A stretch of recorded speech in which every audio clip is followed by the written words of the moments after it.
Good to see you as well. You say it's been about a year, and things are going very well for you with Income Property. Congratulations, yep. Season 8. So we're working on Season 8, coming out in January. It's a new format. The show's an hour long. Yeah. All kinds of surprises there. You're not going to want to miss it, that's for sure. You're always giving the viewers great tips, and oh look, there you are on camera right there. There he is. Now, you've got some do-it-yourself projects you're going to share with us right here. We're moving into the winter season very shortly. Yes. We want to keep the insulation and warmth in our houses. I mean, you and I were talking about this off camera even, is that, you know, your bills are going up this time of year. It's getting cold. If your house isn't well insulated, if your house isn't well protected, you're going to be paying a lot of money to heat your place.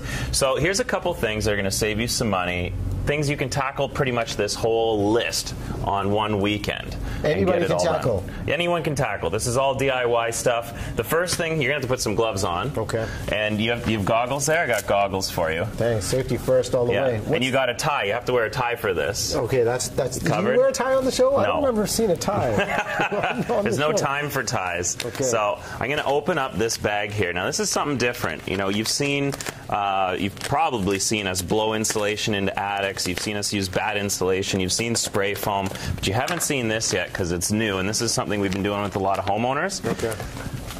Worst place to lose heat in your house. Where do you lose the most heat? The basement. Wrong. Okay. Good guess, though. There it is. The attic. That number was just 2. Building up suspense. I know. I like that. You're a smart man. Most of the heat in your house rises, goes through the attic. So instead of having all your heat go through the roof, we're talking about beefing up the insulation in your attic because most of the insulation settles over time. Yeah. The more it compresses, the less efficient it is. Okay. Typically, if you want to top it up, you either have to get it all blown in by a company or rent the stuff yourself. Check this out. Grab a chunk of this here. Okay. This is the stuff they blow in, but this is a DIY loose fill. Break it up, give it some air, and fill this box up. Okay. All right? So I'm going to show you something. This is something you can go up in the attic yourself with a couple of these, and you just kind of fluff it up. It's kind of like gardening, but you don't plant anything in it, and nothing grows in it. This isn't complicated. This I can handle. This even you could do this, Thanks, which makes it just amazing. And so imagine this is like the joists in your attic, and you're filling it up with this insulation. You know, simple as that. And you can just spread it all out. You don't have to be slow and meticulous. You really just throw it all around, fluff it up, and a bag like this will cover about 50 to 60 square feet of your attic. We're doing this every year? No. This is once. You just do this once. See, this is about 12 inches of insulation here. You're going to get, so R value is how they measure the resistance to heat transfer. Okay. This here, your typical attic only has a couple inches of insulation, which is maybe like an R5 or an R10. You're looking at like an R20 right there, R30. All these technical terms with Sorry, the R is resistance to heat transfer. The higher the R value, the less heat you're losing. So really easy, do-it-yourself way to insulate your attic. Okay. We're going to jump to the caulking because I heard you're a master of this art form right here. Yeah. I was scared how you were going to... I'm just setting you up. Yeah, you are setting me up. Do you need the gloves for this? You can take the gloves off. The gloves are coming off for this one. Right. I'll even let you take the goggles off for this one. You know what? I think you should handle this for now. Okay. Typically, the other place you lose a lot of heat in your house is around windows and doors. Yeah. And something so simple. Here's a tube of caulking. This is window and door, interior, exterior. So this is not the stuff you're going to use in your bathtub or in your kitchen. Okay. This is the stuff you're going to use on your windows and doors. Now, you see this seam right here? Yeah. Boom. Tons of air coming through on all these seams. That's a problem. Yeah. It could be your baseboards, could be your windows, could be your doors. You look like you've handled this before. You know, yeah. Say it. Maybe once or twice.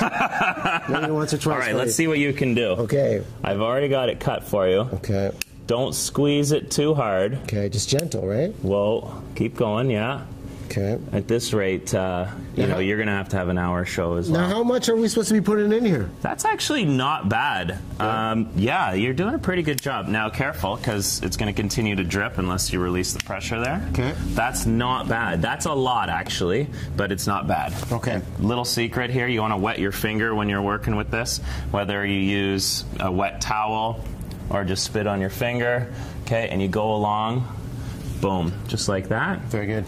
baseboard, top of baseboards around your windows. That's going to look great. It's going to hold that air in. And best types of caulking to look for?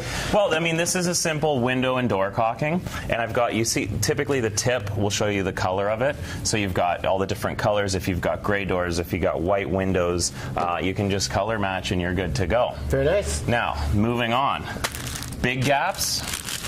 If you got a big gap around your door, yeah. you know, you can tell if you have a big gap. A lot of people will go around with a match, light a match, put it out, and the smoke, you go around your door on a cold day or a windy day and see if the air is coming through. Oh, yeah. Or see if there's any light coming through. If there's light coming through, you're going to have to get into some stripping.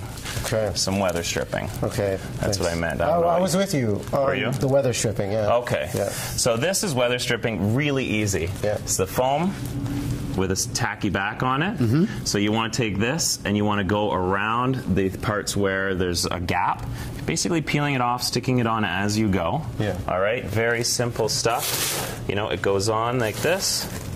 Boom, boom. It's pretty straightforward. Boom. Very straightforward. And then when your door closes, you get a nice tight seal there. Make sense? Keep the heating, save the money on the bills. Scott, you make it easy for us. Thank you so much. You're very welcome. Good to see you. Absolutely. Anchor Property, you can check this guy out. We'll take one final break here on